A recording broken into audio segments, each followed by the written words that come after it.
কলকাতায় সেনার কর্মসূচিতে যোগ দিতে এসে মুখ্যমন্ত্রীর প্রতি সৌজন্য প্রদর্শনের ত্রুটি রাখলেন না প্রধানমন্ত্রী।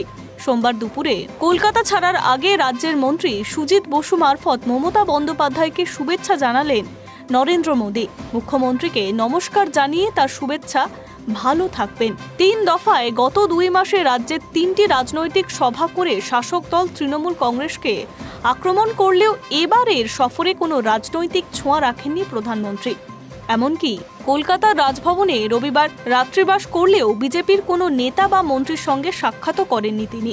যদিও প্রধানমন্ত্রী দমদম বিমানবন্দর থেকে বিদায়, সেখানে উপস্থিত ছিল বিজেপির রাজ্য সভাপতি শ্রমিক ভট্টাচার্য, প্রাক্তন রাজ্য সভাপতি সুকান্ত মজুমদার।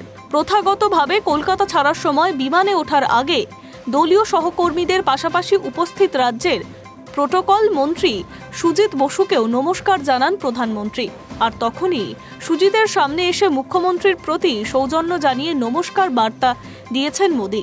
সুজিত বসুর কথায় প্রধানমন্ত্রী বলেন, আমার তরফে মুখ্যমন্ত্রীকে নমস্কার জানাবেন, ভালো থাকবেন বলেছি বলে জানিয়ে দেবেন। রাতে দমকল মন্ত্রী স্বীকার করেন, আমি সবসময় মুখ্যমন্ত্রীর তরফে অর্পিত দায়িত্ব পালন করি। প্রধানমন্ত্রীর শুভেচ্ছা বার্তা যথাসময়ে মুখ্যমন্ত্রীকে জানিয়ে দিয়েছে। সোমবার কলকাতার ফোর্ট উইলিয়ামে ষোড়শ কম্বাইন্ড কমান্ডার কনফারেন্সের উদ্বোধন করেন প্রধানমন্ত্রী নরেন্দ্র মোদী। প্রতি 2 বছর অন্তর আয়োজিত এই সম্মেলন সশস্ত্র বাহিনীর সর্বোচ্চ স্তরের আলোচনা পরিকল্পনার মঞ্চ।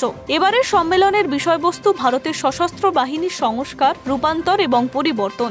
3 দিন ধরে ভারতীয় সেনার লক্ষ্য এবং কর্মপন্থা নিয়ে সর্বোচ্চ পর্যায়ে আলোচনা হবে। প্রতিরক্ষা মন্ত্রী রাজনাথ সিং মঙ্গলবার সেনা কমান্ডারের উদ্দেশ্যে ভাষণ দেবেন। 17 সেপ্টেম্বর সম্মেলনের বক্তব্য রাখবেন প্রতিরক্ষা বাহিনীর প্রধানরা। High news network.